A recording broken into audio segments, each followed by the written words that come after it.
کنه دا غبل سکار ني دا خلک وی دا پلان کې چې دی کنه دنه چې د خیر قهر نه شوی عربیان ورته وی دا پلان کې تاب بتشرا دی تاب بتشرا دا یو کسو په دې تاب بتشرا باندې مشهور شوی و چرته چې بتلو الته به څه جاخه جوړول لخه څه جاخه بازی کنه چې دا کوره باروزی کنه چې راځي نو مور خپل ته څه جاخه جوړه کړی څه مسله به پیدا کړی تاب بتشرا پترخ کې به شر نیولی نو یا الله چې زمانہ نور خلق د شر نه په امني او زه د نور خلقو د شر نه په امن ما سونه قیمتي دعا د معافات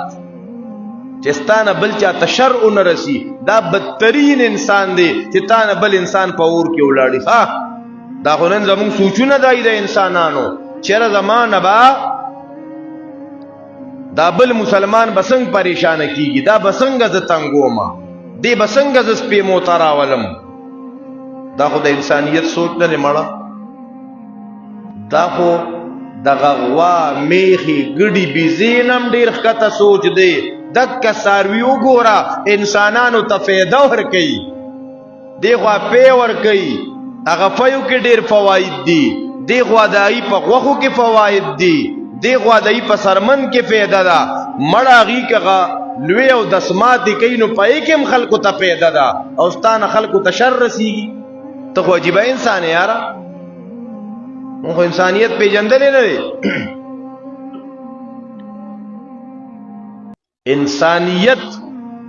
دا یاد ساته محترمو قرآن او سنت دا نوم د انسانیت دی ګوري زمون دین اسلام کې ولې د کافر حق ذکر شوی ستا په ملک کې ستا په گاوند کې یو کافر اوسېږي کنه داغه سیفټی په مسلمان لازم ده زمون دین اسلام دا نه چې ستا گاوند کې یو کافر دی ته یې ساره او غرمو ما خام ورځي یو سو ته سر ترا چوا چې دا خو کافر دی مونږ خو د دین اسلام دا نقشه خلکو ته پیش نه کنه یا او الته غیر مسلم خلکم لګیا دي اغي خلکو ته د اسلام دا په نوم د دهشتګر سره پیش کړي چې بس مسلمانی نو دا به ټیرریست او اسلام نوم د ټیرریزم دی دا یو غلط کنسپټ خلکو ته پیش کړي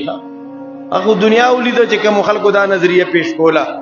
دا خو د انسانیت قاتل خلق دی مغرب او یورپ سکم خلق به پکی چې کې به د انسانیت جذبې دا استاد مخ کې اب تو کې وکړه چې کوم د مسلمانانو او د کفارو قافله غزا ته روانه وا کې کافرانو خدایي سونه د انسانیت یو جذبه وا کې زنانه غیر مسلمه